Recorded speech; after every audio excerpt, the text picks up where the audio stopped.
पूरे मुल्क हिंदुस्तान में लॉकडाउन है और ऐसे मुश्किल हालात में न हम कहीं जा सकते हैं न कहीं आ सकते। और ये सब जानते हैं कि मस्जिदों के अंदर भी जाना अलाउ नहीं है। सिर्फ गवर्नमेंट ने जो इजाज़त दी है 2 या 4 लोगों की, सब जगह अलग अलग, कहीं 4 लोगों की इजाज़त है, कहीं 5 लोगों की, कहीं 3 लोगों की। वही जमात के साथ नमाज सिर्फ पढ़ सकते हैं, बाकी हजरात नहीं जा सकते।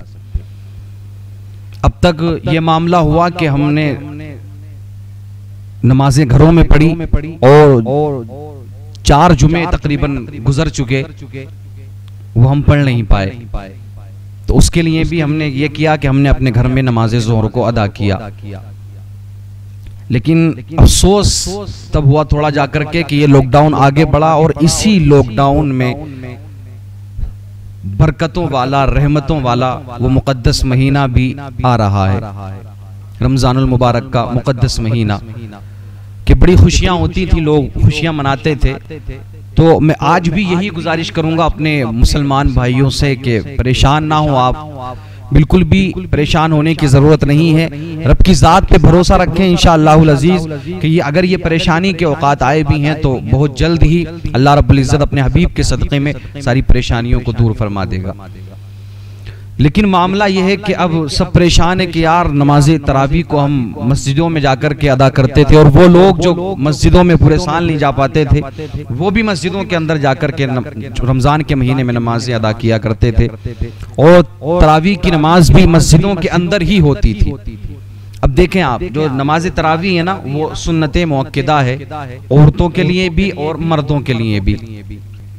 लेकिन फर्क यह है कि औरतें अपने घरों में तन्हा नमाज तरावी अदा करेंगी, और मर्दों के लिए अफजल ये है, बेहतर ये है कि वह मस्जिदों में जाकर बाजमाअत नमाज तरावी को अदा करें। और रमज़ानुल मुबारक के महीने में नमाज तरावी में एक कुरान मजीद मुकम्मल पढ़ना सुन्नत मुअक्किदा है, और खुद नमाज तरावी जो है वो सुन्नत किफाया है।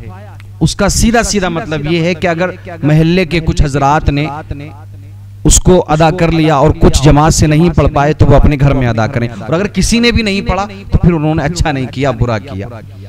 तो अब मसला ये है कि रमजान का महीना बिल्कुल अनकरीब है, और इसी लॉकडाउन में रमजान का महीना भी आ जाएगा, तो हम ना मस्जिदों के अंदर नमाज नहीं पढ़ सकते।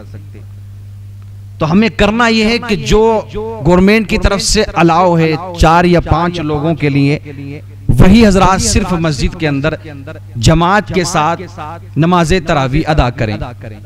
बेहतर यह है कि हाफिज कुरान हो इमाम, तो वो कुरान मुक़द्दस की तिलावत करें नमाज तरावी के अंदर, वरना अलम तरा कैफ़ फ़अल रब्बुका बिअस्हाबिल फ़ील, इन्हीं दस्तूरों के साथ नमाज पढ़ाई जाए। अब मसला यह है कि सिर्फ 4-5 लोग ही पढ़ेंगे, दूसरे लोग कहाँ पढ़ें? तो उनके लिए बेहतर मामला यह है कि वो अपने घर के लिए, अगर अल्लाह ने उन्हें माल अता किया है, वो अहले ज़र हैं, अल्लाह ने माल दिया है, उन्हें इतना दिया है, तो अपने सिर्फ स्पेशल अपने घर वालों के लिए वो किसी ना किसी हाफिज कुरान का इंतजाम जरूर करें। देखें ना आप, जब भी रमजान का महीना आता था ना, तो जो हुफ़ाज़ किराम होते हैं, बड़ी आस होती है हुफ़ाज़ किराम को।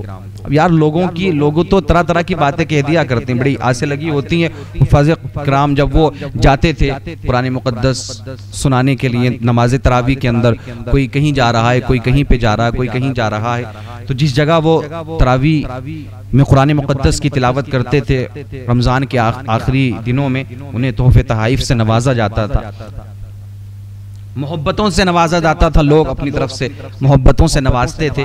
तो अब वो सारे लोग ना अपने अपने घरों पर ही हैं। तो अहले ज़र हजरात का ये फर्ज बनता है कि वो किसी ना किसी हाफिज का जरूर इंतजाम करें। ऐसा नहीं है आपको हाफिज कुरान नहीं मिलेंगे, कोशिश करेंगे तो इंशाअल्लाह मिल जाएंगे, लेकिन बिल्कुल भीड़ इकट्ठी करने की जरूरत नहीं, बल्कि आप अपने घरों के लिए, आप या आपके पास कोई बड़ी जगह है, आपके पास कोई बड़ा मकान है, उसमें स्पेशल आप एक हाफिज कुरान को रख करके आप नमाज तरावी अदा कर सकते हैं। और कोई ज्यादा परेशान होने की, ज्यादा हैरान होने की कोई जरूरत नहीं है। और आप अगर ऐसा भी नहीं कर सकते तो जो घर के अंदर अगर कोई इमामत के लायक है वो उन 10 सूरतों के साथ नमाज को पढ़ा सकता है, नमाज तरावी को, तो वो पढ़ाए। और बेहतर यह है कि उसके बाद में कुरान मुकद्दस को देख करके सारे लोग, सारे जो घर वाले वो बैठ जाएं और कुरान मुकद्दस को देख करके एक शख्स पढ़े जो अच्छे तरीके से पढ़ना जानता है, बेहतर तरीके से, और सारे घर वाले उसको सुने। क्योंकि जब भी कुरान पढ़ा जाए तो हमें खामोशी के साथ में सुनना चाहिए।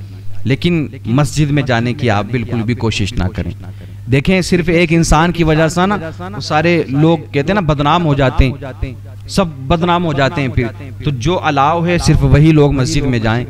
और फिर इंशाअल्लाह जब लॉकडाउन खुल जाएगा ना, फिर हम देखेंगे इंशाअल्लाह कितने लोग मस्जिद में जाते हैं, कितने नहीं जाते हैं। हम जो जज्बा आज हमारे पास है, रब्बुल जलाल की कसम, अगर ये लॉकडाउन के खुलने के बाद भी अगर ये जज्बा हमारे अंदर कायम रहा तो फिर इंशाअल्लाह हम दोनों जहान में कामयाब हो जाएंगे। तो ख्याल रखें अपनी मस्जिदों के अइम्मा हजरात का भी, ख्याल रखें उन हिफाज़े किराम का भी जो बाहर जाते थे लेकिन इस बार वो कहीं नहीं जा पाए। आपको उनका भी ख्याल रखना है, अपनी मस्जिदों के इमामों का भी ख्याल रखना है, आपको अपनी मस्जिदों का भी ख्याल रखना है, आपको अपने घर वालों का भी ख्याल रखना है। और रमज़ानुल मुबारक का जो मुक़द्दस महीना आ रहा है, इसमें मुल्क के लिए और सारे मुसलमानों के लिए, सब इंसानियत के लिए आपको दुआ करनी है कि अल्लाह रब्बुल इज्जत सारे लोगों की इस बीमारी से, इस वबा से हिफाजत फरमाए। अपने घरों में ही रहकर के आपको नमाज तरावी अदा करना है।